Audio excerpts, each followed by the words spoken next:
25장 보겠습니다.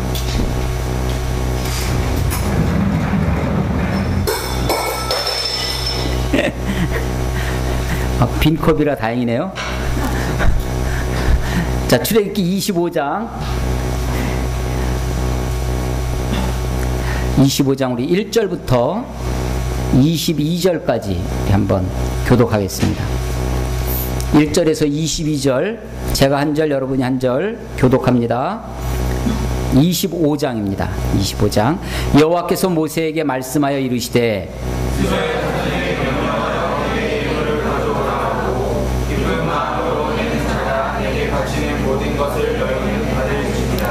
너희가 그들에게서 받을 예물은 이러하니 금과 은과 놋과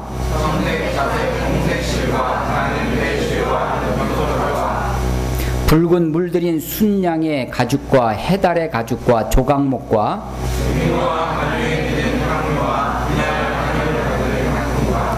호마노며 에봇과 흉패 물릴 보석이니라. 무릇 내가 내게 보이는 모양대로 장막을 짓고 기구들도 그 모양을 따라 지을지니라.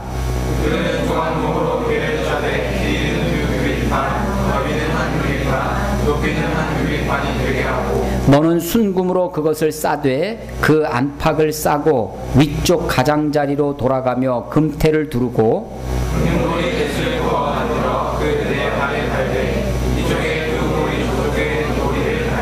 조각목으로 채를 만들어 금으로 싸고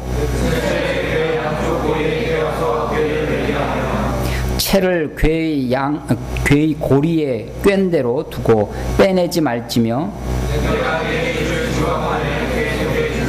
순금으로 속죄소를 만들되 길이는 2규빗 반, 너비는 1규빗 반이 되게 하고 한 그룹은 이 끝에 또 한 그룹은 저 끝에 곧 속죄소 두 끝에 속죄소와 한 덩이로 연결할지며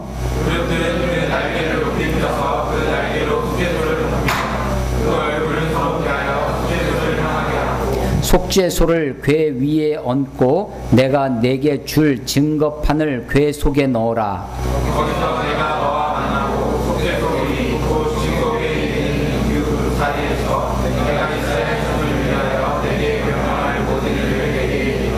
아멘, 아멘. 예. 무슨 내용을 읽었는지 잘 이해가 잘 안 되시죠? 예, 그림이 잘 안 그려지시는데 그려보겠습니다.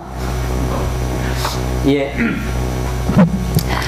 지금 우리가 25장, 출애굽기 25장을 읽었는데요. 출애굽기 전체를 잠깐 보시면 출애굽기는 1장부터 40장까지로 되어 있어요. 애굽에서 나왔다라고 하는 거죠. 애굽에서 나온 탈출입니다. 애굽에서 나온 이 출애굽기는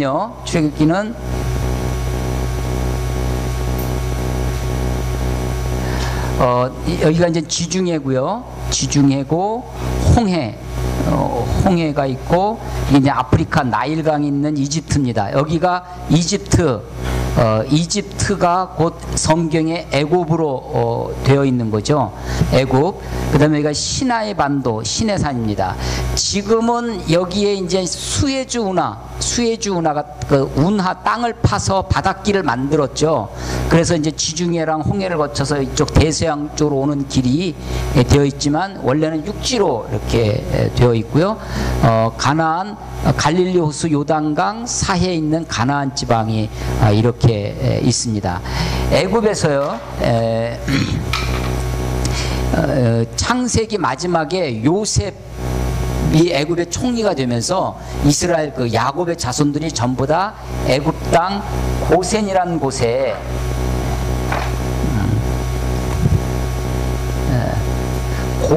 고센이라고 하는 곳에서 그 아브라함의 자손들, 야곱의 자손들이 거기서 따로 모여 삽니다. 왜냐하면 이 이스라엘 사람들은 이 유목민이었어요. 반유목민, 양도 치고. 그런데 이 나일강, 이 이집트의 나일강에서 범람하는 나일강에서 그 곡식을 기르는 농민들은 유목민을 좀 천하게 봤습니다. 그래서 그 사람들이 한 곳에 모여 있게 되죠. 여기서 살다가 처음에는 70명이었어요. 70명이었는데 400여 년 400년 이상을 거기서 살다 보니까 인구가 늘어납니다. 하나님이 생육하고 번성하라고 그 축복대로 인구가 많이 늘어나서 약 적게 보면 200만 명에서 300만 명 이상으로 인구가 늘죠. 우리 이걸 마치 뭐와 비교를 하냐면 어머니의 자궁에 비유를 해요. 자궁이라고 하는 것은 아이에게는 궁전과 같은 곳이죠. 사실은 바깥에는 막 영하 10도, 15도 되고 뭐 바깥에는 30도, 40도 이렇게 더워도 엄마 뱃속에 있으면 안전합니다. 그런 것처럼 애굽이라고 하는 강대국 속에 있었는데 마치 이 안에서 엄마의 자궁처럼 아브라함의 자손 이스라엘 사람들이 여기서 숫자가 70명에서 200만 명 이상의 큰 민족으로 성장합니다. 마치 아이가 10달 동안 이렇게 있으면 더 이상 엄마 뱃속에 있을 수 없어서 해산의 고통을 겪듯이 여기서 출애굽, 여기서 이제 애굽에서 고난을 겪다가 고통을 겪다가 출애굽해서 시내산까지 옵니다. 이때 10가지 재앙도 하고 홍해를 가르고 하면서 오는 거죠. 요 시내산까지 오는 이야기가 1장부터 해서 19장까지가 이게 출애굽에 관한 이야기예요.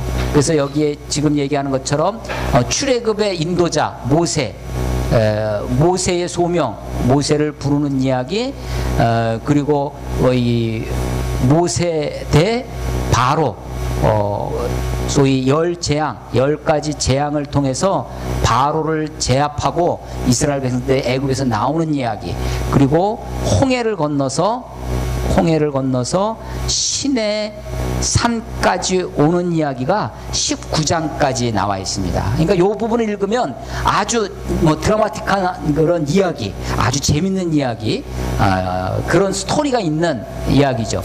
20장부터 40장까지는 시내 산에서, 여기는 시내 산에서 정지된 상태, 이스라엘 백성들이 움직이지 않고 여기에서 이야기가 벌어집니다.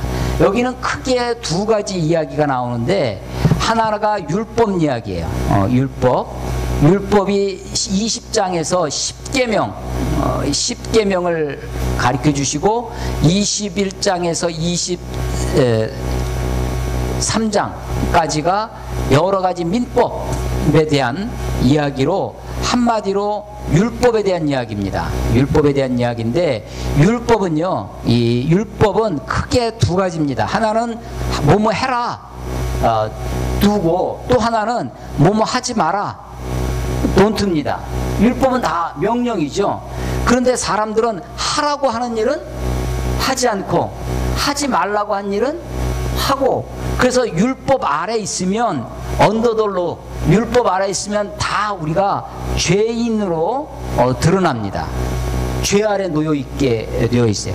우리 성경을 한번 찾아볼게요. 로마서 3장 20절 말씀 한번 찾아보겠습니다. 로마서 3장 20절.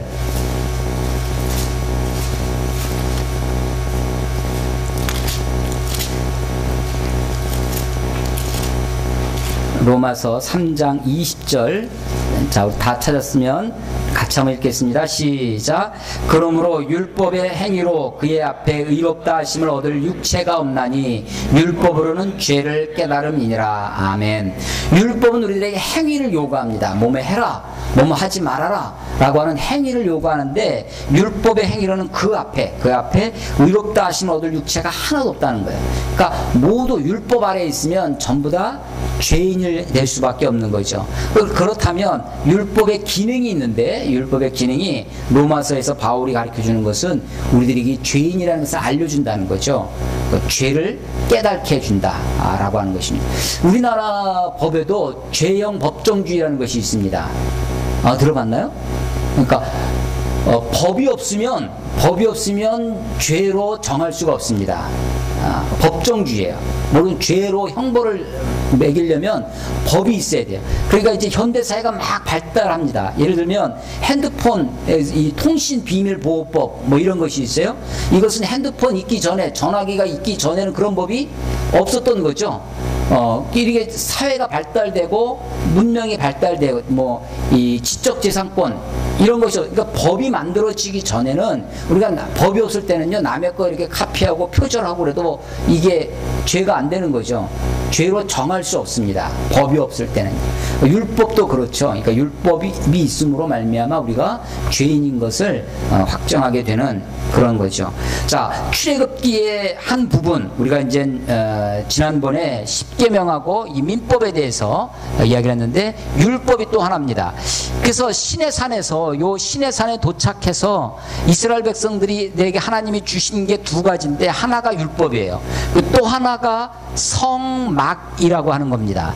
요 성막이 25장 이후에 본격적으로 나오는 거예요. 그래서 중간에 다른 이야기가 잠깐 있고, 앞에는 성막의 설계가 있고, 뒷부분은 성막의 제작이 뒷부분에 있어서 마지막 40장에 가면 성막이 이루어지는, 만들어지는 그런 이야기입니다. 오늘은 25장의 이 성막에 대한 설계를 지금 가르쳐주고 있는 거예요.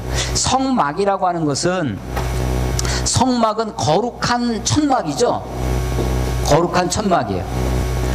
등장하셨습니다. 우리 같이 놀아도 괜찮죠? 저는 특별히 방해가 안. 자, 성막은 이건 장막이라는 거예요. 그래서 성경에 장막이라고도 되어 있고요. 또 만나는, 하나님과 사람이 만나는 곳이라는 의미에서 회막이라고도 합니다. 회막이라고도 하고, 여기에서 무엇인가 증거해줘요. 무엇인가. 그래서 이것을 증거막이라고도 합니다. 증거막이라고도 해요. 이게 다 같은 것을, 하나를 이렇게도 말하고 저렇게도 말하고, 그러니까 성경에 여러 용어가 나오는데 이게 같은 말이구나 라는 것을 모르면 내용을 헷갈릴 수가 있는데, 똑같은 것을 말하는 것이다 라는 거예요. 또 있나? 성막, 장막, 회막, 증거막, 뭐 이런 정도의 이야기예요. 그런데 이 막이라는 것은 텐트니까, 천막, 텐트입니다. 그야말로 텐트인데, 이것을 나중에 솔로몬이 건물로 집을 짓죠. 그것을, 이게 나중에 성전이 되는 것입니다. 성전. 그러니까 성전이라고 하는 것은 벽돌로 움직이지 않는 집으로 만든 것을 성전이라고 하는 것이고, 모세의 성막, 솔로몬의 성전이라고 하는 것이에요. 그런데 이것의 목적이나 그 안의 설계는 똑같은 것이다 라고 하는 것입니다. 자, 애굽에서 나온 이스라엘 백성들에게 하나님이 두 가지 율법과 성막을 주셨다라고 하는 것입니다. 애굽에서 나왔다라는 것은, 다른 말로 하면 그것은 이스라엘이 애굽에서부터 구원받았다라고 하는 것이에요. 구원받은 이스라엘 백성들에게 주어진 것이 하나가 율법이다라는 거예요. 또 하나가 성막이라고 하는 거죠. 그런데 구원받은 것으로 끝나는 것이 아니라 우리들에게 어떤 삶을 요구합니다. 이렇게 살아갈 것을. 근데 우리가 그대로 살지 못하죠. 그래서 하라는 것은 하지 못하고 하지 말라는 것은 하는, 그래서 결국 죄인으로밖에 드러날 수밖에 없는 그런 존재들인데, 이것으로만 끝났으면, 율법으로만 끝났으면 구원받은 우리도 다 죄 아래 눌려 살 텐데, 출애굽기에 또 하나의 하나님의 계획이 있었다라는 거예요. 그게 성막이다라고 하는 것입니다. 그래서 구원받은 하나님의 백성이 하나님과 만날 수 있는 것, 하나님이 구원받은 백성들에게 요구하시는 요구하시는 삶이 율법으로 나타난다면, 성막은 그런 요구에, 하나님의 요구에 제대로 응답하지 못한 이스라엘 백성들을 어떻게 만나 주시는지, 어떻게 그들을 회복시켜 주시고 그들과 친밀한 교제를 하기를 원하시는지를 볼 수 있는 것, 그게 이제 성막이다 라고 하는 것이에요. 성막이 어떻게 되어 있길래 그러냐. 자, 성막을 그려 보겠습니다. 텐트인데 크게 이렇게 되어 있어요. 이거를 다 성막이라고 합니다. 성막이라고 하는데, 성막은 거룩한 곳이다 해서 성소라고도 합니다. 성소라고 돼요. 거룩한 곳, 바소자를 쓰는 그냥 성소예요. 그런데 여기가 성소, 이 안에는 거룩한 곳에서도 지극히 거룩한 곳이라고 해서 요 안에 것을 지성소라고 합니다. 지성소. 이를 지자를 쓰는 거죠. Holy of Holiest예요. 홀리, 거룩한 것 중에서도 거룩하다라고 하는 것이죠. 지극히 거룩한 지성소가 있고, 여기가 이제 성소가 되고, 통틀어서 그냥 성소라고도 하고, 이게 다 텐트, 막으로, 천막으로 되어 있으니까 성막이다 라고 하는 것입니다. 이게 다 텐트로 되어 있는데, 특별히 다 텐트이긴 하지만 요 가운데 가림막, 이 지성소와 성소를 나누는 이것을 휘장이라고 우리가 이름하는데, 커튼입니다. 커튼이에요. 휘장이 지성소와 성소를 나눠 놓고 있다. 출입구가 있습니다. 출입구 앞에 들어가기 전에 이 아래쪽에는 뭐가 있냐면 번제단이 있어요. 번제단.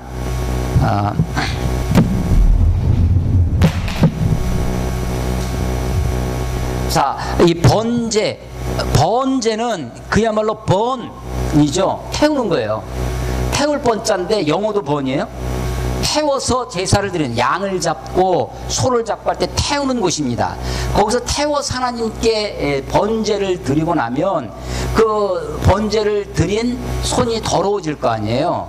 그러니까 손 씻을 곳이 있습니다. 그게 이 앞에 놋대야가 있어요. 놋대야라고도 하고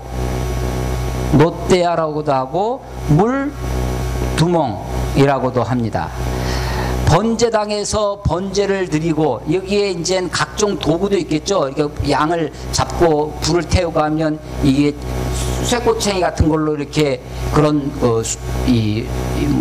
수저 같이 비슷한 거, 그런 화저 같은 것도 있고 여러 가지 도구도 있는데, 크게 번제단이 있고 놋대야, 물두멍이 있고, 문으로 들어가면 여기에 떡상이 있습니다. 떡상.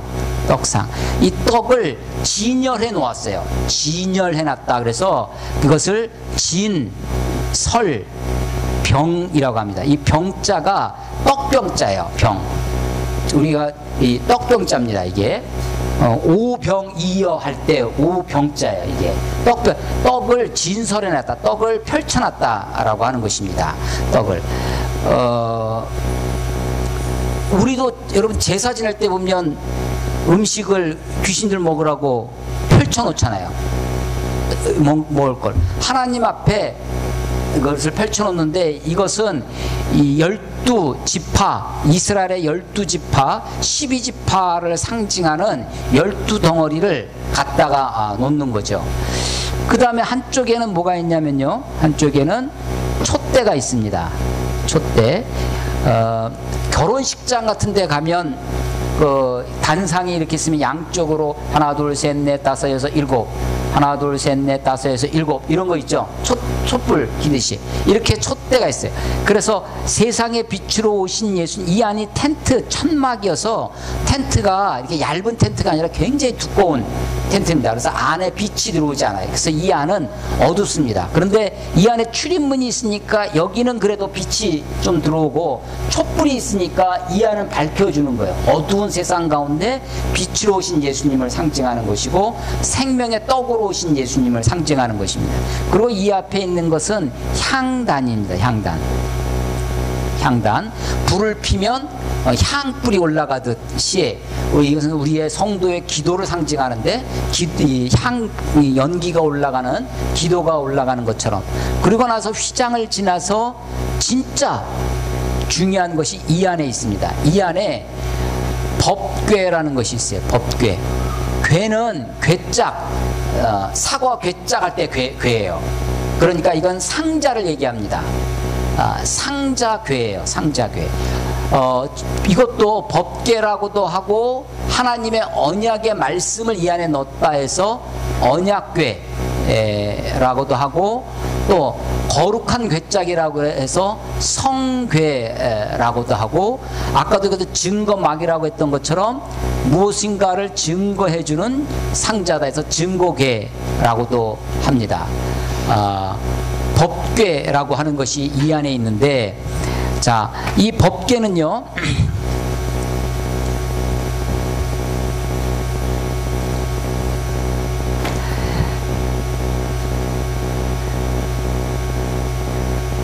이 법궤 안에 내용물이 있어요. 내용물이 하나가 십계명 돌판이 들어갑니다. 돌판. 이 십계명은, 십계명이라는 말은 성경에 없습니다. 성경에는 십계명이라는 말이 없어요. 우리가 그냥 붙인 말이죠. 마태복음 5장에 있는 팔복, 거기도 팔복이라는 말은 없는데 우리가 그냥 후대 사람들이 이렇게 말을 붙여놓은 건데, 이 언약의 돌판이 있는 거죠. 두 번째는 이 언약의 돌판, 십계명 돌판이 있고, 두 번째는 만나가 들어있는 항아리가 들어있고요. 세 번째는 아론의 쌍난 지팡이가 있습니다. 십계명 돌판은요, 지금 아까 20장, 출애굽기 20장에서 십계명을 말씀을 하셨는데, 그 말씀한 것을 어떻게 하는 거냐면, 내가 이런 거를 너한테 줄 테니까, 너희들한테 줄 테니까 너희가 지키겠느냐? 예, 우리가 다 지키겠습니다. 그러면 올라와라. 이제 모세가 24장에 올라가요. 24장에서 24장에서 올라갔는데 하나님이 25장 이후에 성막을 말씀하시는 거예요. 그러면서 여기서 40일을 있습니다. 시내산 올라가서 40일 동안 있는 거예요. 이스라엘 백성들이 모세가 올라갔는데 안 내려오는 거예요. 그래서 모세가 없어지니까 불안해집니다. 우리를 애굽에서 이끌어낸 하나님이 안 보이고 모세만 보이는데, 모세마저 없어지니까 우리들에게 그 신을, 하나님을 만들어 달라고 요구를 합니다. 이스라엘 백성들이 아직 내려오지 않았는데 32장에 가면 금송아지를 만들어요. 금송아지로 만들어 놓고서는 이것이 너희를 애굽에서 건져낸 하나님이다라고 우상을 만들어서 하는 거예요. 그 이야기를 듣고 모세가 내려가가지고 화가 나가지고 분이 나서 십계명 돌판을 가지고 내려왔던 것을 그냥 내려쳤는데 그 돌이 깨집니다.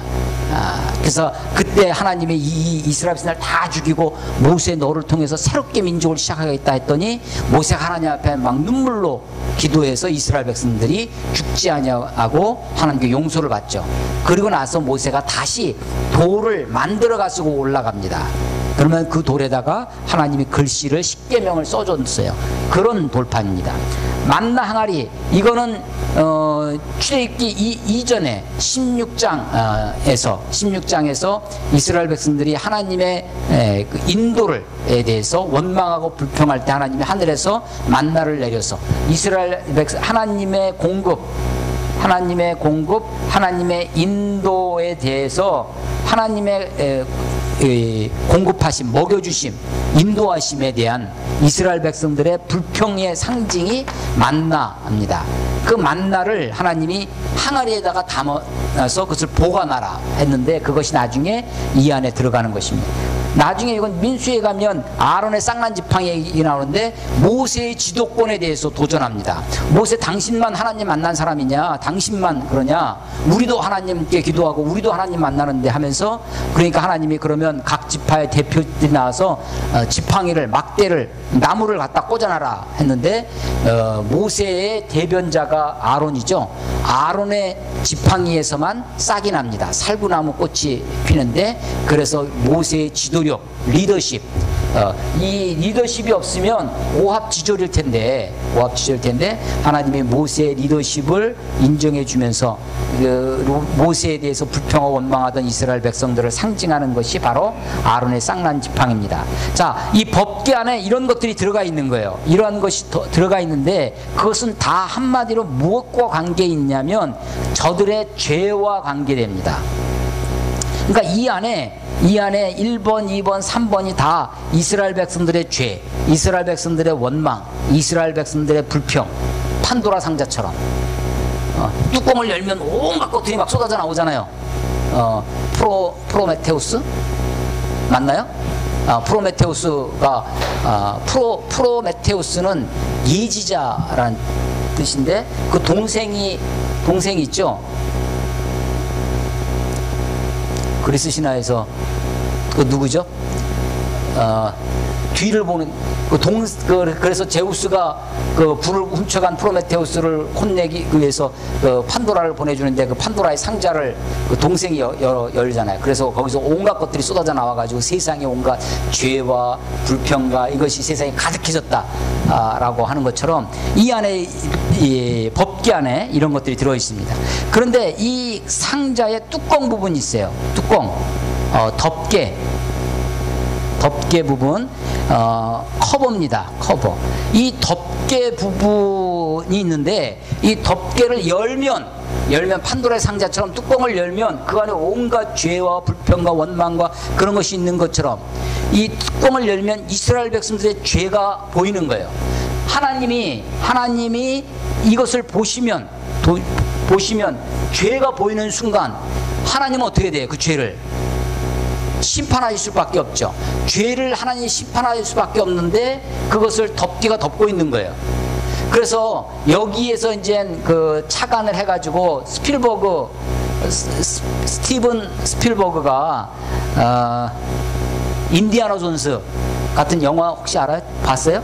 인디아나 존스 같은데 영화에 보면 이 법궤를 뚜껑을 열죠. 그러니까 거기서 빛이 확 나오면서 막 지진이 일어나가지고 막 거기 있는 사람 다 죽고, 실제로 이스라엘 역사 가운데 보면 그 법궤를 들여다보다가 수만 명이 죽고, 그런 이야기가 이제 뒤에 보면 사사기에 나오는 것을 보게 됩니다. 자, 그래서 그 속에는 온갖 죄가 있는데 죄를 덮고 있는 거예요. 커버를.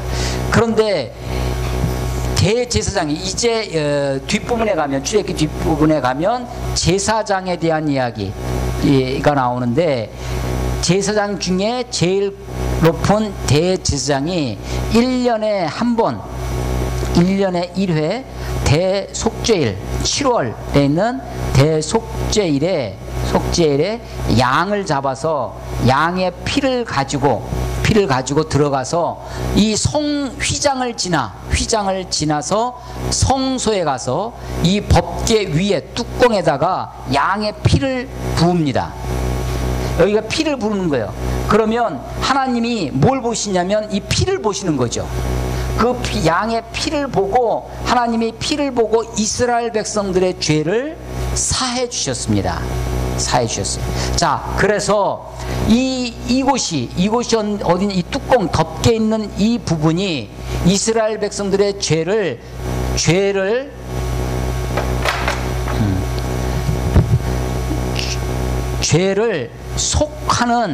속해주는 곳이 되었어요.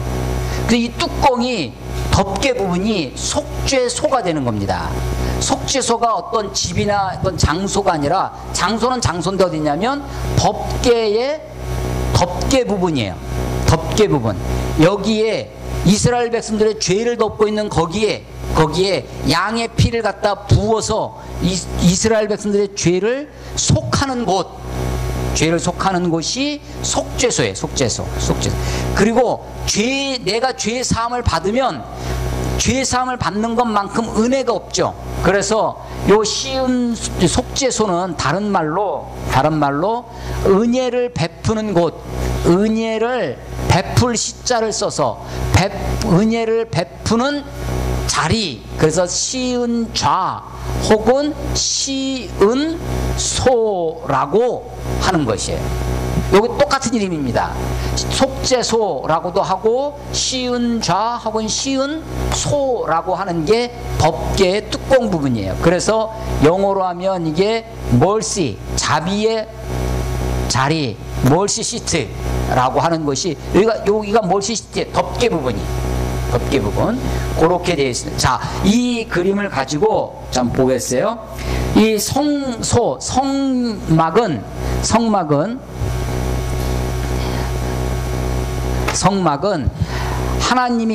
하나님과 이스라엘이 만나는 곳입니다. 또 이곳은요, 하나님의 임재의 상징이에요. 하나님이 이스라엘 어디에나 계시죠. 세상 어디에나 계시지만 특별히 내가 그곳에 있겠다고 하나님의 임재, 하나님의 함께하심, 하나님의 임재의 상징이 이 성소에 있다라고 하는 것입니다. 25장을 읽었는데 25장 8절 봐보세요. 8절 보시면 내가 그들 중에 거할 성소에, 내가 하나님이 그들 중에, 이스라엘 백성들 중에 거할 곳이 바로 성소가 되겠다. 그들이 나를 위하여 짓되, 이스라엘 백성들이 하나님을 위하여 짓는 곳입니다. 10절에 보면요, 그들은 조각목이라는 것이 영어 성경에 보면 아카시아 우드예요. 아카시아 나무입니다. 조각조각 되어 있는 나무가 아니라 아카시아 나무가 단단하고 뭐 그렇다고 그래요. 그래서 조각목으로, 아카시아 나무로 궤를 짜되, 상자를 짜라는 거죠. 상자궤. 이게 법궤입니다. 증거궤라고도 하고, 법궤라고도 하고, 성궤라고도 하고, 언약궤라고도 하고, 다 똑같은 말이에요. 궤를 짜되 길이는 2규빗 반, 한 규빗이 팔꿈치 끝에서부터 손끝까지가 한 규빗이 약 45cm 정도 되는데, 2규빗 반이면 2규빗이면 한 90cm 되는 거죠. 그러니까 110cm 정도 되는 그 정도의 상자입니다. 그 정도.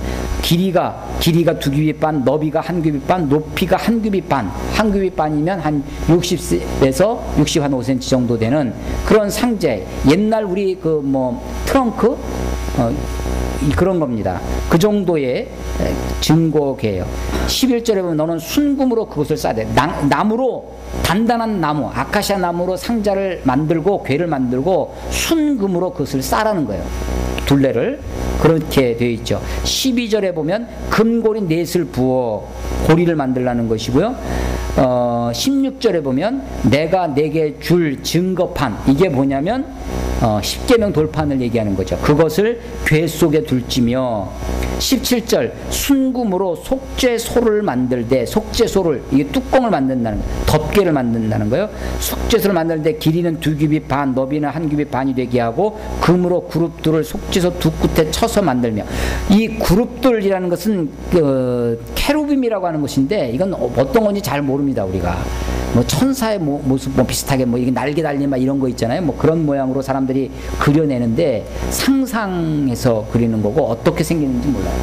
그러니까 여기 양쪽에 그룹들을 날개 달린 그룹들 같은 거를 양쪽에 이렇게 있는 거예요. 그걸 얘기하는 겁니다.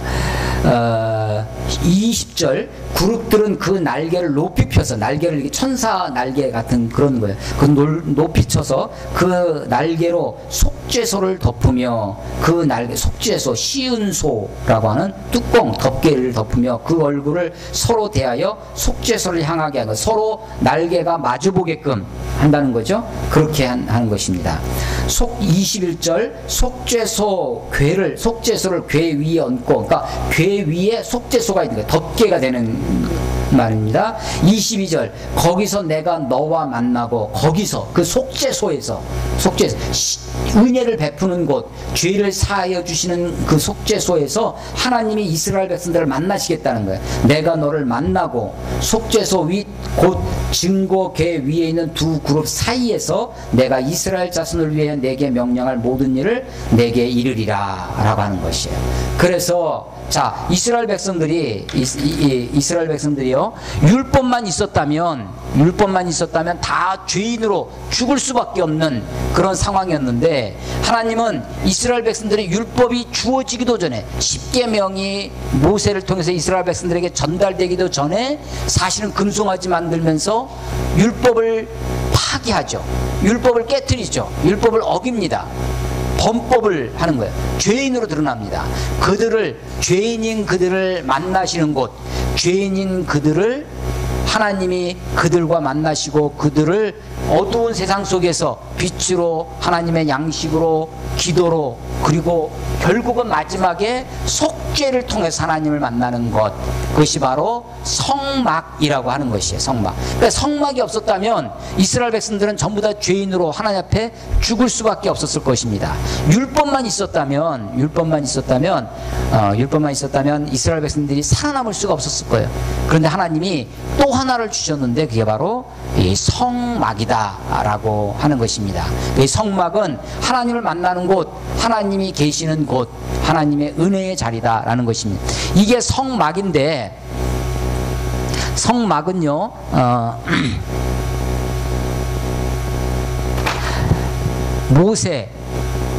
모세의 성막이 솔로몬 시대에 오면 성전이 됩니다. 이것은 텐트라고 그랬습니다. 텐트니까 움직일 수 있다는 거예요. 움직이는 것입니다. 포터블입니다. 텐트 짊어지고 고아 자손들이 이렇게 짊어지고 가는 것이에요. 그런데 성전은 이제 움직이지 못하는 것입니다. 예루살렘에 하나님 성전에만 하나님을 가둬놓게 되는 거예요. 하나님이 움직이지 않게 됩니다. 거기 붙박이로 있는 거예요. 우리가 지난번에 2월달에 선지서를 읽었는데요. 선지서를 읽으면서 에스겔서에 보면 에스겔의 환상 중에 박귀 환상이 있습니다. 박귀. 그게 맞나? 그 박귀 환상이, 박귀가 온 세상을 굴러다니는 거죠. 돌아다니면서 하나님이 온 세상을 감찰하고 돌아다니고 그런 하나님이어야 되는데, 성전에 보니까 거룩한 성전, 하나님이 여기 계신다라고 했는데 하나님이 여기에만 계십시오 라고 하는 거예요. 그리고 성전 안에서만 거룩한 척합니다. 성전 안에서만 종교적으로 사는 거예요. 성전 밖에서는 하나님 없이 삽니다. 이스라엘 백성들이 그렇죠. 그래서 하나님의 이름이 이방인 중에서 모독을 받는 거예요. 그래서 하나님이 이 성전을 회파를 무너뜨리십니다. 이 성전은 이 성막이 다 하나님의 임재의 상징이었는데, 하나님의 이름이 여기 걸려 있었는데 하나님 없이 살아가는 그들을, 성전을 무너뜨리시죠.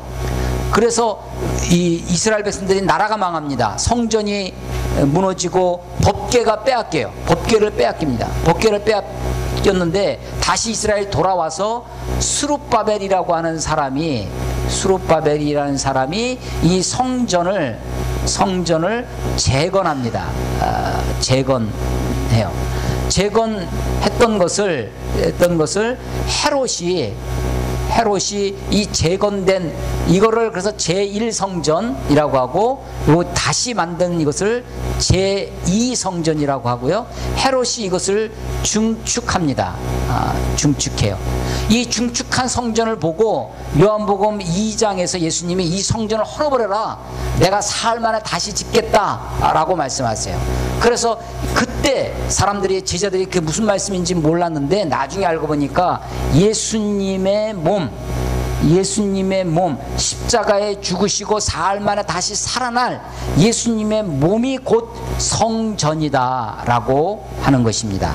성전은 아까 이 출애굽기 25장 8절에 있는 것처럼 내가 그들 가운데 거하고, 하나님이 거하시는 곳이 하나님, 성막도 하나님이 거하시는 곳이고 다 하나님의 거하시는 거죠. 예수님의 몸이야말로 하나님이 거하시는 성전입니다. 그런데 이것이 나중에 고린도전서 3장 16절에 가면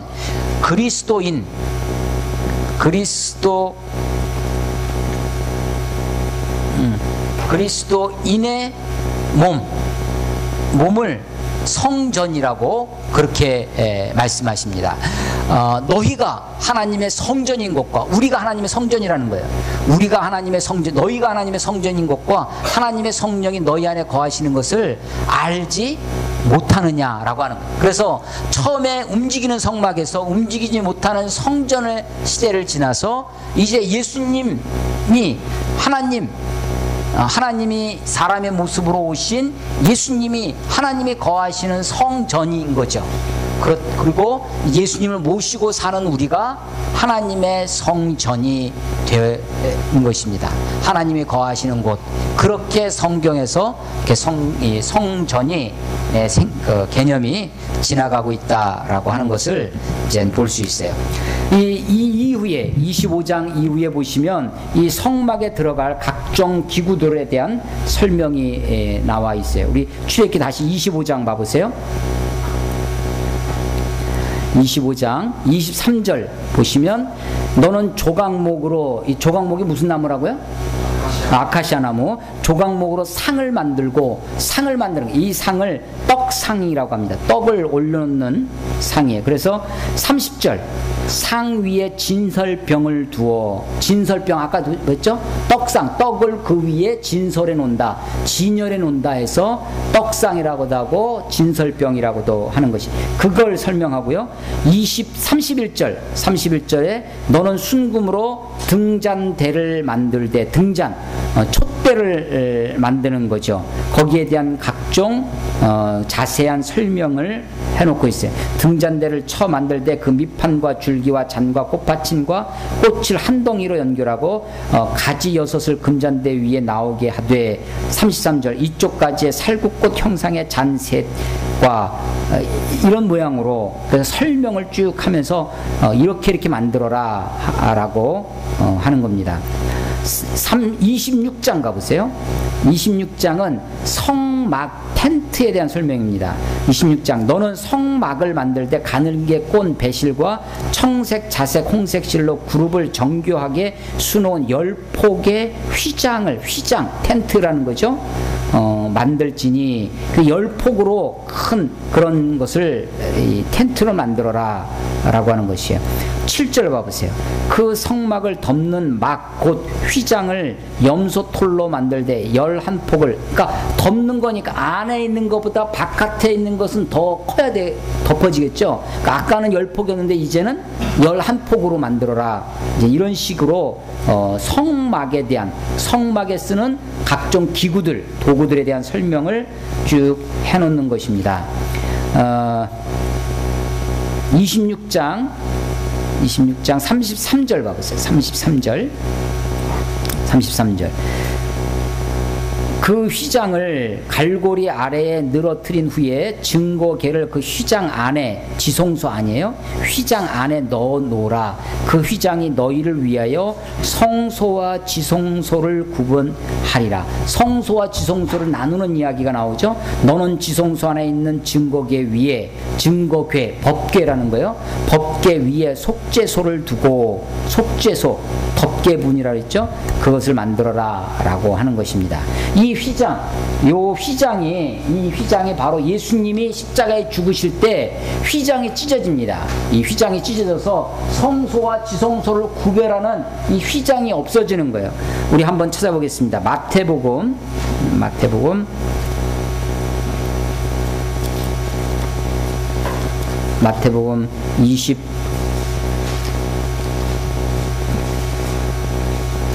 27장 50절, 27장 50절, 51절, 마태복음 27장 50절, 51절 같이 한번 읽겠습니다. 다 같이 시작. 예수께서 다시 크게 소리 지르시고 영원히 떠나시니라. 이에 성소 휘장이 위로부터 아래까지 찢어져 둘이 되고 땅이 진동하며 바위가 터지고. 아멘. 성소의 휘장, 이게 바로 지성소와 성소를 나누는 구별하는 이 휘장이에요. 이것이 위에서부터 아래로 찢어집니다. 커튼이 있는데 사람이 찢으면 아래에서 찢었겠죠. 근데 하나님이 찢으니까 휘장이 위에서부터 밑으로 아래로 찢어집니다. 그런데 히브리서 한번 찾아보세요. 히브리서 10장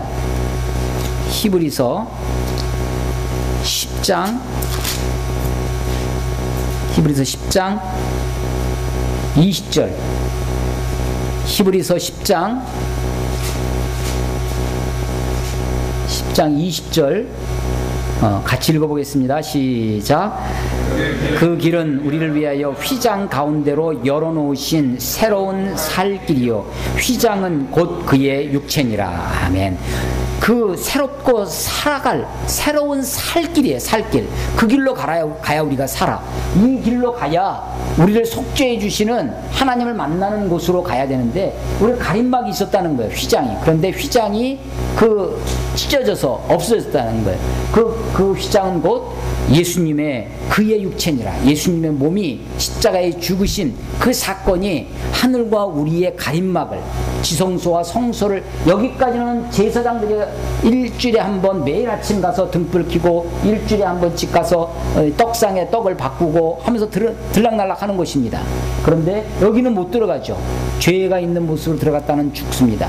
그런데 여기에 가는 길을 열어놓으신, 하나님을 만날 수 있는 길을 열어놓으신 사건이 바로 예수님이 십자가에 죽으시는 그런 사건입니다. 다시 출애굽기로 와서 27장 봐보세요. 27장 1절 보시면 1절에 너는 조각목으로, 이 조각목이 많이 나오죠? 아카시아 나무를 얘기하는 거예요. 조각목으로 길이가 5규빗, 너비가 5규빗의 제단을 만들되, 이 제단이 바로 성소 밖에 있는 번제단을 이야기하는 것입니다. 번제단. 그래서 이런 식의 이 번제단에 관한 이야기가 27장에 나와요. 그래서 25장부터 27장까지 25, 26, 27장이 성막에 관한 모형도, 성막의 설계도, 그 재료 어떻게, 길이는 어떻게 만들고 어떤 모양으로 만들어라 라고 하는 설계도를 주시는 거예요. 28장에는 그 28장부터는 28, 29, 30, 31까지는 이런 그 성막에서 봉사하는 사람, 즉 제사장들이죠. 어떻게 옛날에는 구약시대는 하나님을 직접 만날 수가 없어서 매개인이 필요했습니다. 그래서 그 역할을 했던 것이 제사장인데, 지금 우리 신약시대는 어때요? 우리가 다 왕같은 제사장이죠. 우리가 다 휘장 찢었으니까 우리가 다 여러분들 스스로가 하나님 앞에 기도하고 하나님 앞에 만날 수 있는 것이었는데, 구약에는 하나님과 사람 사이가 구별이 있었어요. 구별이. 나누다, 거룩하다라는 말은 나눈다라는 뜻이 있습니다. 구별되다라는 뜻이 있어요. 거룩한, 구별해 놓으면, 하나님을 위해서 구별해 놓으면 그것이 거룩한 것이 되는 거예요. 그것이 성물이 되는 거였죠. 그래서 하나님을 직접 만날 수가 없었습니다. 사람들이. 그 역할을 했던 것이 제사장에 관한 이야기인데, 28장 이후에 제사장에 관한 이야기는 다음번에 하도록 하겠습니다. 25, 26, 27장이 성막에 관한 이야기인데, 성막은 정말 하나님의 은혜입니다. 율법만 있었다면 율법 아래 다 죄인으로 드러나서 우리가 어찌할 수 없는 죄인으로 죽을 수밖에 없을 텐데, 하나님이 성막을 이스라엘 백성들 모세에게 보여주시고 있습니다. 성막의 개략적인 것을 설명을 드렸는데, 하나님의 임재의 상징입니다. 그런데 바로 우리 자신이 하나님의 임재하시는 성소, 우리 몸을 거룩한 성소, 너희 몸을 그렇게 지켜야 된다는 거죠. 우리 몸을 하나님이 거하실 곳으로, 하나님이 만나는 곳으로 그렇게 만들어 가야 할 것입니다. 우리 몸이 거룩하게 하기 위해서 몸을 구별되게 해야 되는 거예요. 어떤 분들은 예를 들면 이런 거죠. 성경에 담배 피지 말라는 말이 없는데 왜 기독교가 금연을 하느냐. 그 시대에는 담배가 없었던 모양이에요. 2000년 그러니까 예수님 시대만 해도 우리가 삼국 사기 이 신라 통일 신라가 몇 년도예요? 680, 670 그때죠. AD입니다. AD. 그러니까 그거보다 통일 신라보다 훨씬 앞선 시제예요. 그때 예수님 이야기인 겁니다. 이때 뭐 담배가 없었죠. 그러니까 담배 피지 말라는 말이 없는데 왜 그러느냐. 근데 이제 폭넓게 우리가 해석할 때 그렇게 말씀하시는 분이 있어요. 우리가 몸이 거룩한 몸인데 거룩한 몸을 우리가 그런 것으로 더럽힐 수 있겠느냐. 우리 몸을 잘 관리하고 구별되지 않느냐라고 하는 거죠. 고린도 전서에 보면 이 고린도 교회가 성적으로도 굉장히 문란한 교회였습니다. 그러니까 고린도 교회가 또 그랬지만 고린도 도시 자체가 굉장한 음란한 도시였어요.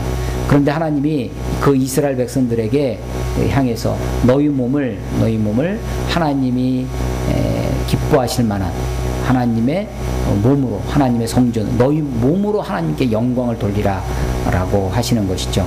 자, 성막의 개념이 이렇게 바뀌어오고 있고, 성막을 좀 자세히 들여다보면 이런 모형으로 있지만 이 핵심이 법궤입니다.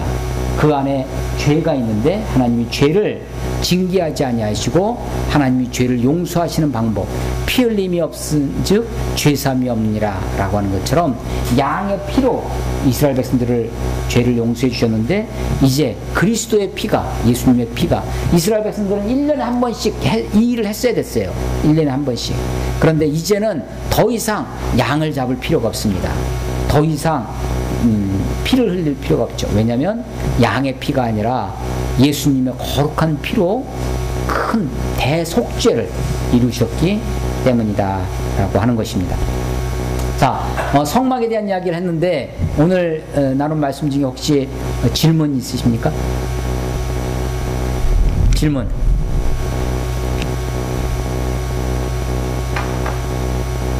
성막 모형을 좀 더 자세히 보고 싶다고 하면 제 방에 오시면 성막 모형 조립해 놓은 것도 있어요. 모형 성막, 옛날에 우리 이현희 전사님이 만들었던 종이로 이렇게 만든 거 있어요. 그거 보실 수도 있습니다. 자, 다른 질문 없으세요? 여기 질문 없으시면 한번 기도하고 마치겠습니다.